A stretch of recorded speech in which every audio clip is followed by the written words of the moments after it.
2019년 2월 3일에 트럼프 대통령이 그 미국 CBS 대담 프로그램에 나와서 이렇게 얘기했습니다. 김정은 위원장은 북조선을 엄청난 경제 거인으로 만들 기회를 가지고 있다. 그것은 세계에서 경제적으로 가장 번영한 나라들 가운데 하나가 될 기회다. 북조선은 러시아, 중국, 남한 사이에 자리 잡고 있다. 얼마나 좋은 위치인가. 부동산 업자인 내가 봐도 정말 좋은 위치다. 그들은 경제 강국이 될 기회를 가지고 있다는 것이죠. 그 다음에 지난 2월 8일에 또 트위터 메시지에서 이렇게 얘기했습니다. 북조선은 김정은 위원장의領도 아래 대단한 경제 강국이 될 것이라고 하면서 다른 종류의 로켓을 쏠 것이다. 그것은 경제 로켓이다. 이렇게 얘기를 했어요. 강조점이 경제에 있어요. 트럼프 대통령이 조미 관계에서 생각하는 강조점이 경제에 있다는 이야기입니다. 이건 경제 강국이 될 것이다. 경제 로켓을 쏠 수 있다. 굉장히 좋은 위치에 있는 나라다.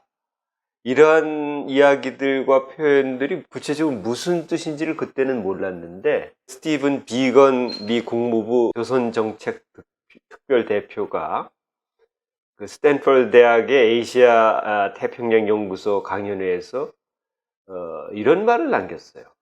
이 이야기를 들어보면 트럼프 대통령이 말한 북조선은 경제 강국이 될 것이다 하는 그 말이 무슨 뜻인지 이해가 가는데 비건의 얘기를 여기 인용하겠습니다. 북조선이 완전한 비핵화를 실현하면 우리는 적절한 시기에 남한 및 다른 나라들과 함께 북조선에 대한 투자, 북조선 사회 기반 시설 확충 등을 위한 최상의 경제 지원을 실행할 준비가 되어 있다. 여기서 이제 최상의 경제 지원이란 표현을 스티븐 비건이 썼어요. 우리가 상상하는 것보다 더 많은 경제 지원을 할 수 있다는 신호를 보낸 것이죠. 이제 이 비건이 말한 최상의 경제 지원이라는 말과 조금 전에 인용했던 트럼프 대통령이 말한 대단한 경제 강국이 될 것이라고 했던 그 말의 뜻을 연결하면 일맥상통하는 것을 알 수 있습니다. 다시 말해서 트럼프 행정부는 자기들이 최상의 경제 지원을 하면 그 경제 지원으로 조선이 경제 부흥을 일으켜서 대단한 경제 강국이 될 것이다. 이렇게 생각하고 있다는 겁니다. 이건 굉장히 중요한 거예요. 이거는 언론에서 별로 크게 다루지 않는 것인데 굉장히 저는 중요하다고 생각해요. 왜냐하면 그들이 조미 정상회담에서 성취하려고 하는 목적 중에 하나가 바로 이 경제 지원입니다. 조선에 대한 경제 지원. 이것을 내세우고 있는 거죠. 그러면 조선에 대한 경제 지원이 무조건 경제 지원을 하겠다는 건 절대로 아니죠. 거기는 반드시 조건이 붙는데 그 조건이라고 하는 건 뭐냐면 조선이 완전한 비핵화를 실행했을 때 미국이 경제 제재를 풀고 경제 지원을 하겠다는 뜻입니다. 이 이야기를 그렇게 그들은 했던 것이죠. 근데 우리들이 잘 알고 있는 것처럼 2018년 6월 12일 저 싱가포르에서 조미 정상회담이 1차로 열렸을 때 그 조미 정상회담 공동 성명에는 경제 지원 문제가 들어있지 않아요. 새로운 조미 관계 수립이라고 하는 조항이 들어있고 한반도 평화체제 구축이라는 조항이 들어있고 한반도의 완전한 비핵화라는 조항이 들어있지 북조선에 대한 경제 지원이라고 하는 조항은 들어있지 않습니다. 합의사항이 아니에요. 그런데도 트럼프 행정부는 조선에 대한 경제 지원을 매우 중요한 비핵화의 연결고리로 끌어다가 붙이고 있는 거죠. 이거는 서로 관심사가 다르다고 하는 것을 의미합니다. 평양과 워싱턴 사이에 조미 정상회담을 보는 시각이 이처럼 다르다고 하는 사실을 우리들이 알 수 있습니다. 지난 2월 말에 하노이에서 조미 정상회담이 다시 열렸는데 그때 트럼프 대통령이 김정은 국무위원장에게 제시한 방안 중에 이런 게 있습니다. 조선이 완전한 비핵화를 실행했을 때 미국은 경제 제재를 풀고 경제 지원을 한다 이거죠. 그것 때문에 이제 완전한 비핵화를 실행해야 경제 지원을 한다고 하는 이것 때문에 하노이 조미 정상회담이 이제 결렬될 원인 중에 하나가 됐었는데, 지난 10월 초에 스톡홀름 조미 실무회담에서 트럼프 대통령은 이 이야기를 조금 바꿔서 그 자리에 참석했던 스티븐 비건 특별 대표를 통해서 새로운 형식의 제안을 했습니다. 조선이 완전한 비핵화를 약속하면 그때 미국은 경제 지원을 한다가 아니라 조선의 석탄 수출과 섬유 수출을 금지한 제재를 일시적으로 유보한다는 겁니다. 상당히 많이 바뀌어졌죠. 스톡홀름 실무회담에서의 제안이. 완전한 비핵화를 조선이 약속하면 경제 제재 중에 일부를 유보해 주겠다는 내용으로 바뀌었습니다. 문제는 김정은 국무위원장이 그런 문제에 대해 전혀 관심이 없다는 겁니다. 김정은 국무위원장이 조미 정상회담을 추진하는 이유는 경제 지원을 미국으로부터 받기 위한 게 아니에요. 경제 문제를 해결하기 위해서 조미 정상회담을 하는 게 아니에요. 조미 정상회담, 다시 말해 큰 넓은 의미의 조미 협상을 추진하는 가장 중요한 목적은 한반도 평화협정을 체결하고 항구적이고 공고한 한반도 평화체제를 수립하는 이것. 바로 이것이 북이 조미 정상회담을 추진하는 근본적인 이유이고 또 목적이라고 나는 그렇게 생각합니다. 그러니까 초점이 서로 다른 데 가 있기 때문에 싱가포르 조미 정상회담에서 합의한 3가지 사항 중에서 가장 중요한 한반도 평화체제 수립이라고 하는 이 중요한 문제를 트럼프가 외면하고 무슨 경제 지원으로 경제 강국이 될 기회를 주고 있다고 하는 이런 이야기를 계속 반복하고 있기 때문에 조미 협상이 진전이 되고 있지 않고 지금 교착 상태가 계속 되고 있다. 난 이렇게 해석을 하는 것이죠. 그러니까 이제 김정은 국무위원장이 트럼프 행정부에게 새로운 계산법을 가지고 나오라고 공식적으로 요구했는데 그 새로운 계산법이라는 게 그거예요. 무슨 경제 지원 문제 가지고 우리를 상대하려고 하지 말고 항구적이고 공고한 한반도 평화 체제를 수립하고 그것을 위해서 평화협정을 체결하는 이런 시급하고 중대한 문제를 해결하자고 하는 것이 김정은 국무위원장의 의도입니다. 요구이기도 하고 제안이기도 합니다. 근데 이 문제가 지금 아직 해결되지 않았기 때문에 교착 상태는 풀리지 않고 있는 것이죠. 네.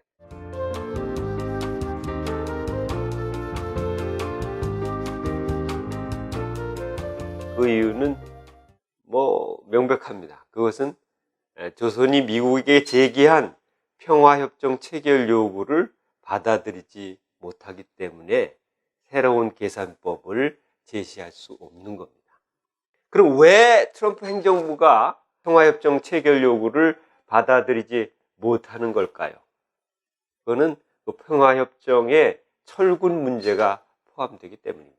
미국이 지금까지 적대적인 나라들 혹은 미국과 갈등을 빚었던 나라들과 평화체제를 수립하는 그런 여러 가지 국제협정들을 체결한 경험이 있는데 그 경험들을 다 종합해 보면 평화협정에는 반드시 철군 문제가 들어가게 돼 있어요. 철군 문제를 배제한 평화협정이라는 건 존재할 수가 없습니다. 이론적으로나 현실적으로나. 근데 트럼프 대통령이 평화협정 체결 요구를 받아들이게 되면 철군 문제를 어차피 해결을 해야 돼요. 다시 말해서 주한미국군을 철수해야 되는 겁니다. 이거는 간단한 문제가 아니죠. 이거는 한반도의 안보 지형을 근본적으로 바꿔놓는 문제일 뿐만 아니라 주변 나라들을 포함한 동부아시아 지역 전체의 안보 환경에 커다란 변화를 주는 중차대한 문제이기 때문에 그렇게 쉽게 결정한 문제가 아니라고 생각합니다. 그 점은 분명히 우리가 이해할 수 있는데, 그렇다고 하더라도 나는 이미 평화협정을 체결하고 주한 미국군을 미국이 철수하겠다고 하는 정치적인 의사는 여러 차례 과거에도 표현되어 있었어요. 실질적으로 감축을 하기도 했었고, 이를테면 지미 카터 대통령이 있었던 1970년대 말에 철군론이 워싱턴에서 제기되고, 카터 행정반이 제기되고, 그리고 평화협정을 체결하고 철군을 추진하는 그런 움직임이 있었어요. 비록 그것이 실행되지는 못했지만 그런 역사적인 사례가 있었습니다. 그 전에 리처드 닉슨이 대통령으로 있을 때 전투부대 2개 사단 중에 7사단과 2사단 중에 7사단을 박정희 군사 독재 정권에게 통보하지도 않고 일방적으로 철수한 경험도 있었고, 그러니까 철수 문제 혹은 철군 문제라고 하는 것은 그렇게 새로운 문제도 아니고 전 세계적인 판도에서 보면 당연히 해야 될 문제고, 또 그것이 무슨 특별한 일도 아니에요.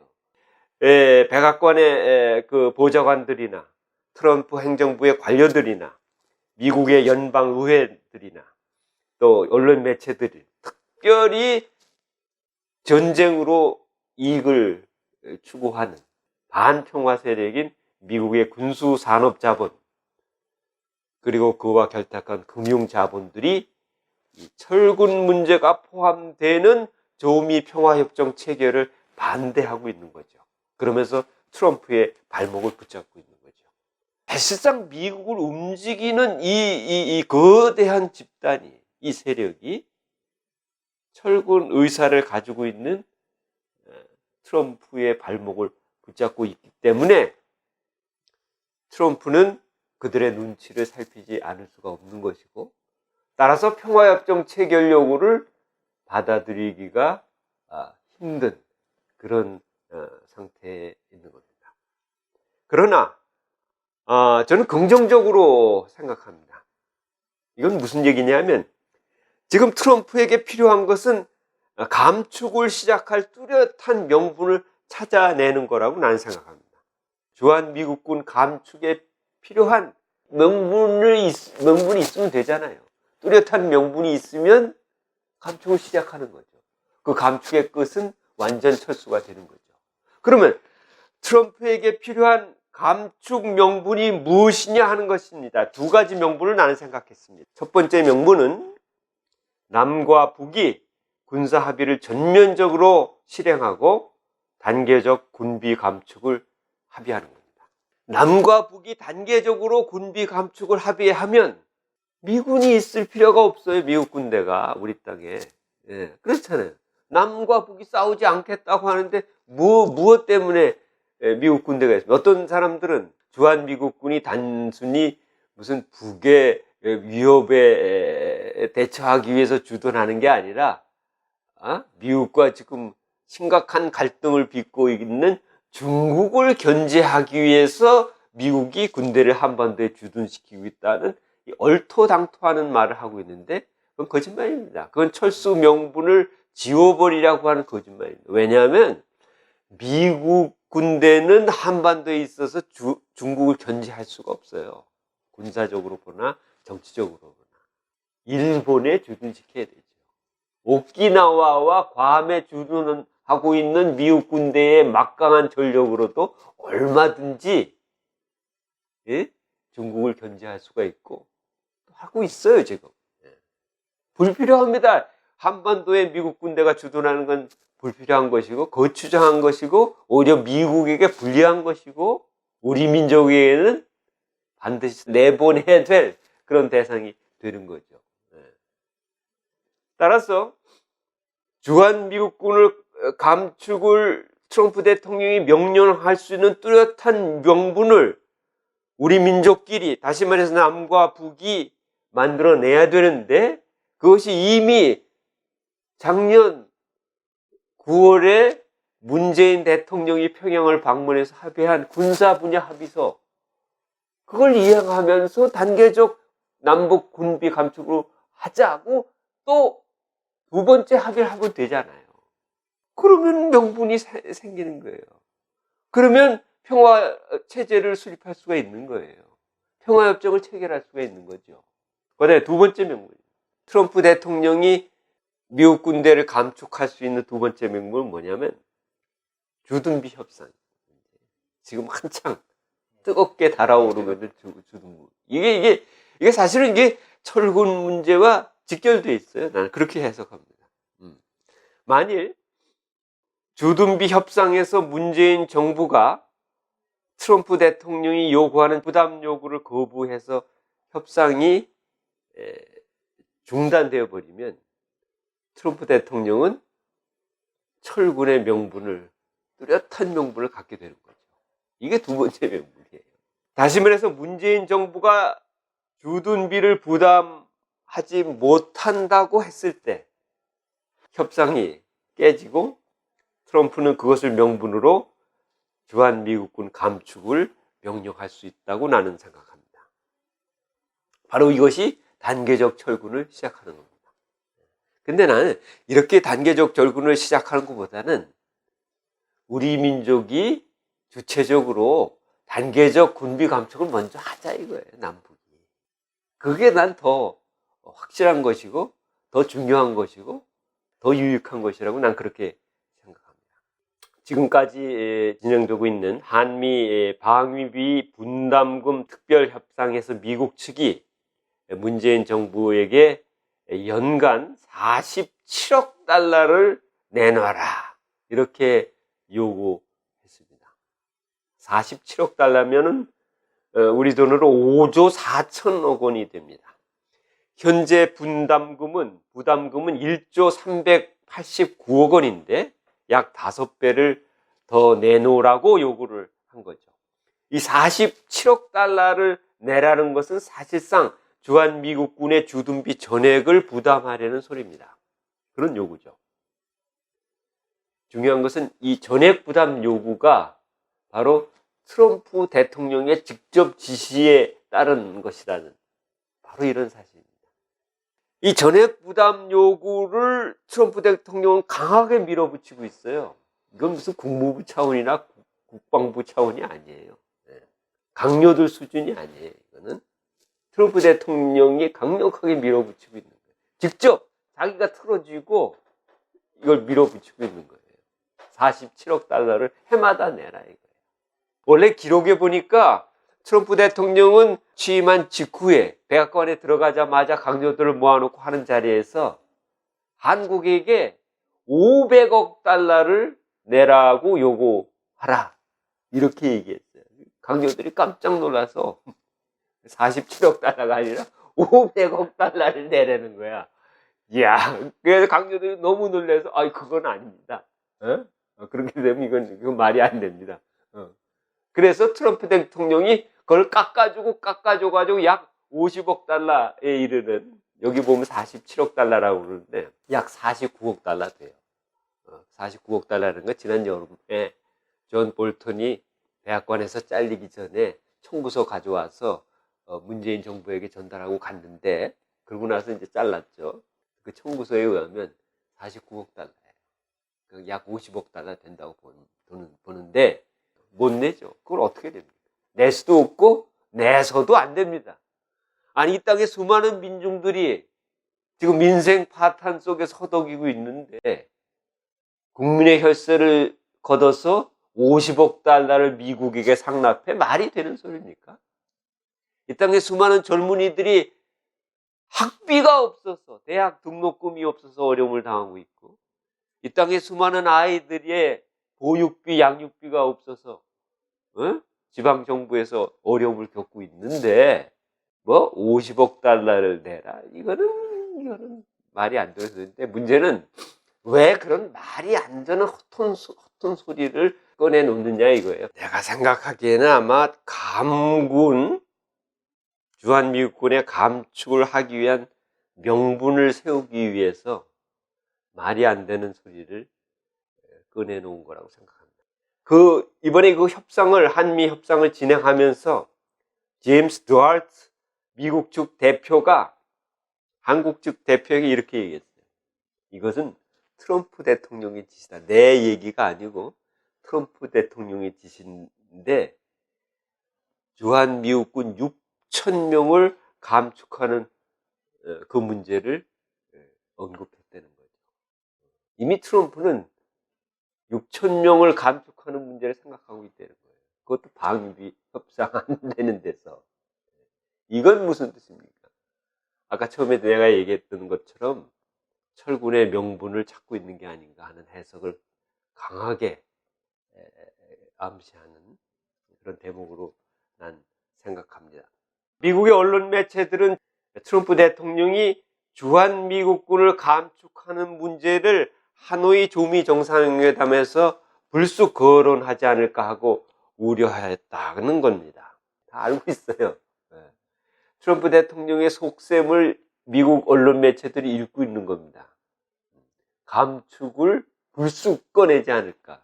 강요들에게 이야기도 안 하고 불쑥 꺼내가지고 김정은 위원장이 그렇게 합시다. 그래서 합의하지 않을까. 이런 우려를 미국 언론들이 하고 있었다는 겁니다. 지난 하노이 조미 정상회담 직전에 그 우려가 지금 현실로 나타나고 있습니다. 그들에겐 우려이지만 평화체제 수립을 원하는 우리 민족에겐 좋은 소식이죠. 문재인 대통령이 왜 모르겠어요. 알죠. 알죠. 그 의도를 알죠. 뭐 청와대도 다 정보 분석을 할 테니까 알 겁니다. 아니까 상당히 곤혹스러운 처지에 청와대가 놓여 있다고 생각합니다. 근데 나는 아까도 말씀했죠. 그러지 말고 주도적으로 평화체제 수립해 나가라 이 말이에요. 남북 군사 합의를 했으면 작년에 올해는 한 걸음 더 진전해서 단계적 군비 감축 합의를 하라 이거예요. 그러면 평화체제를 수립할 수 있고 문재인 대통령이 그렇게 얘기하는 평화 경제 실현할 수 있잖아요. 철군에 대한 공포를 버려야 됩니다. 우리는. 그래야 우리 민족 전체도 살고 또 미국에게도 이익이에요.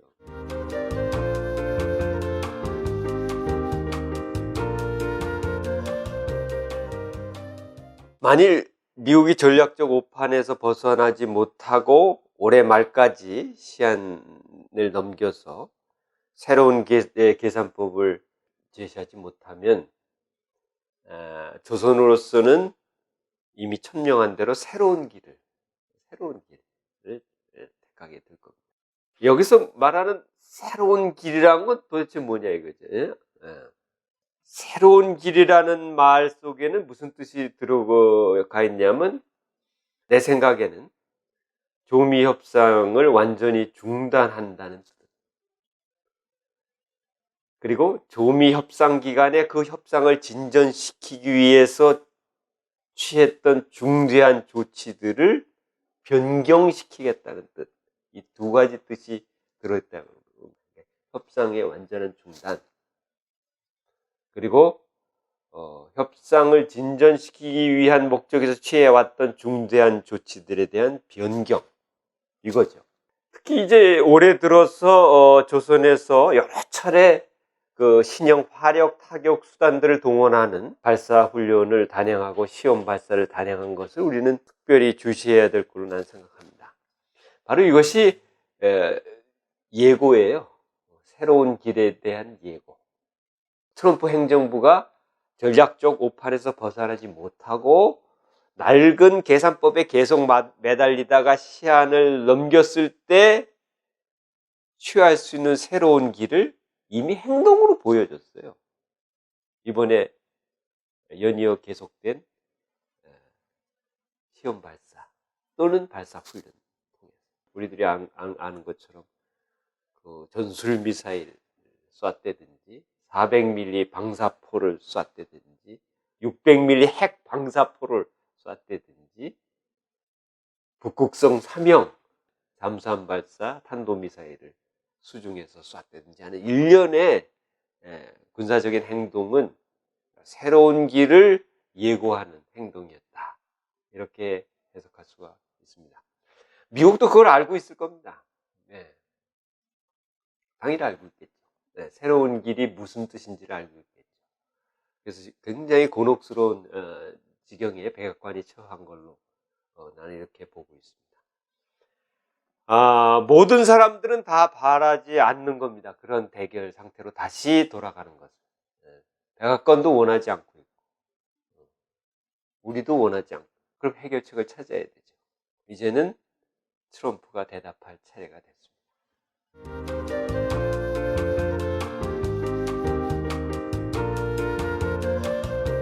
트럼프에게는 두 가지 시급한 문제가 걸려 있습니다. 하나는 연말 시한부까지 새로운 계산법을 제시할 수 있느냐 못하느냐 하는 그 문제고, 두 번째는 1년 뒤에 내년 2020년 11월 초에 진행될 미국 대통령 선거에서 자신이 대선되느냐 못 되느냐 하는 이 두 가지가 그의 정치 생명을 결정하는 가장 중요한 고민이 참 많을 거예요.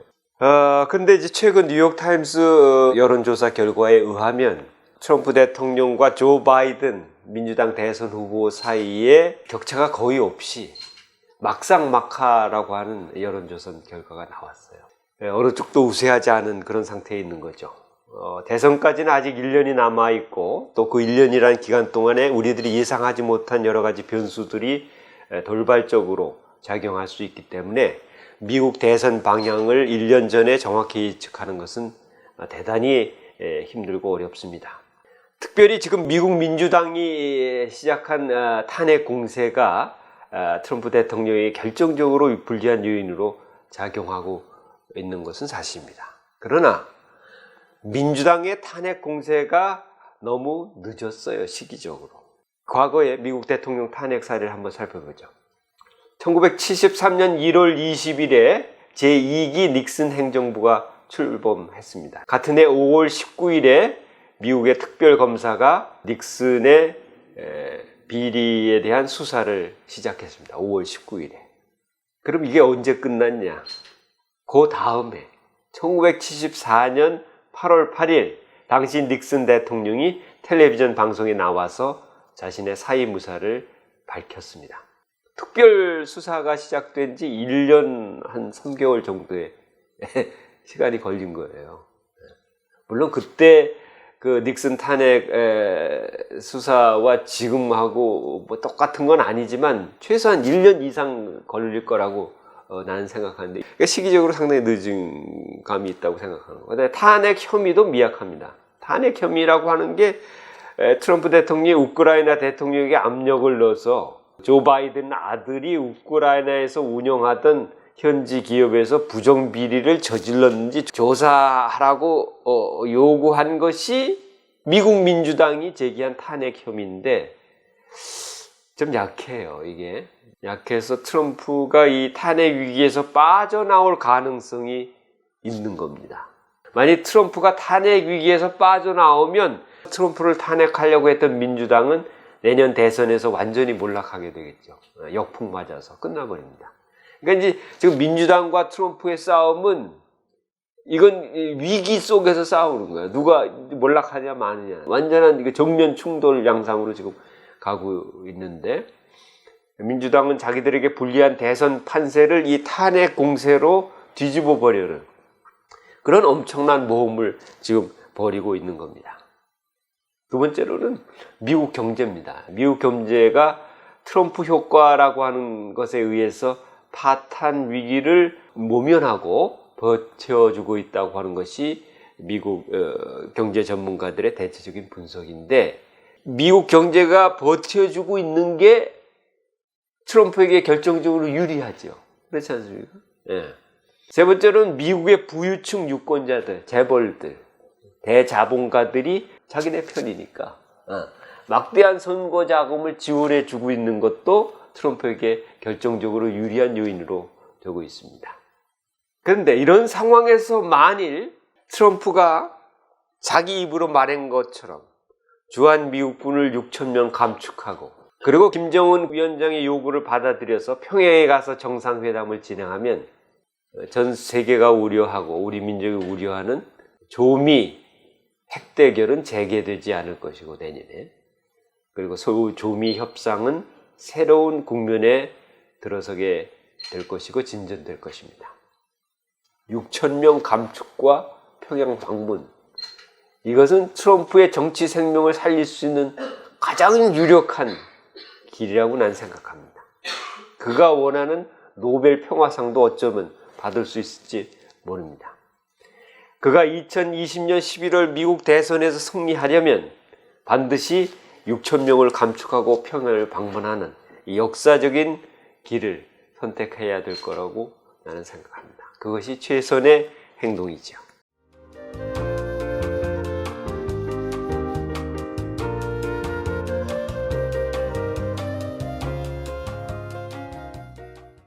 한마디로 말씀드리면 평화협정을 체결하라는 이 촉구 운동을 대중적 차원에서 범국민적으로 벌여야 할 때가 됐어요, 지금. 그렇죠. 이게 딱 걸려서 모든 문제가 해결이 안 되고 있고 내년에 어떻게 될지 모르는 그런 불투명한 상황이 우리 눈앞에 전개되고 있는데 가만히 앉아 있을 수가 없잖아요. 남측의 개혁 진보 진영이. 물론 개혁 진보 진영뿐만 아니라 이 땅의 평화를 갈망하는 남녀노소들, 각계각층 민중들이 이 평화협정 체결 촉구 운동에 나서야 할 때가 됐다고 난 생각합니다. 그래서 구체적으로 평화협정 체결을 촉구하는 범국민본부 같은 것을 만들어서 적극적으로 우리의 목소리를 내야 합니다. 일부에서는 평화실현이라는 모호한 개념을 쓰는데 그런 모호한 개념이 평화실현이 아니에요. 평화협정 체결. 이것이 명백하게 프로그램으로 제시되어야 되고 투쟁 목표로 제시되어야 됩니다. 그래야 범국민 운동으로 이걸 확산시킬 수가 있는 겁니다. 연말 시한을 앞두고 긴급히 제기되는 이 평화협정 체결 운동에 힘을 모으는 그런 움직임들이 일어났으면 좋겠다고 생각합니다.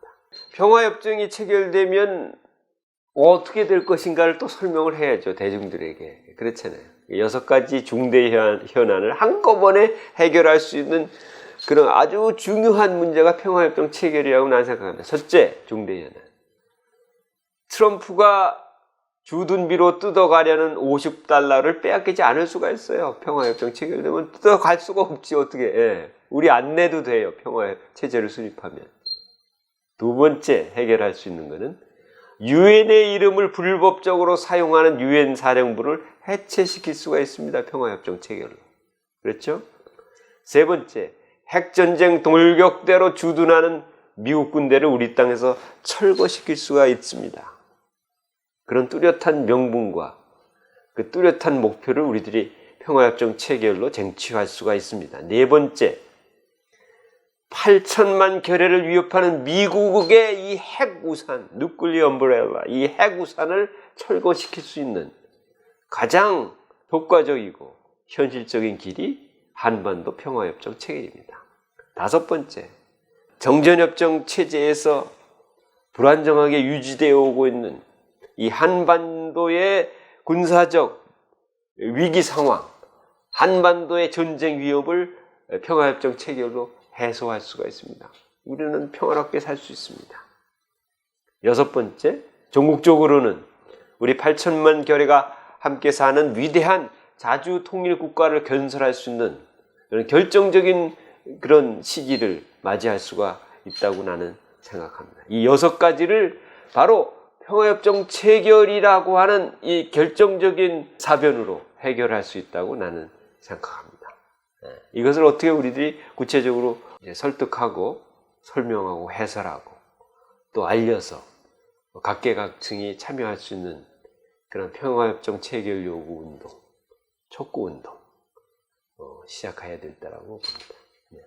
시청자 여러분, 60년 이상 계속되어 오는 이 매우 위험하고 불안정한 정전체제 속에서 우리들이 열망하고 또 갈망하는 평화체제를 올해는 반드시 수립하고 새로운 시대를 열어나가는데 우리 모두 손잡고 나아가기를 바랍니다. 고맙습니다.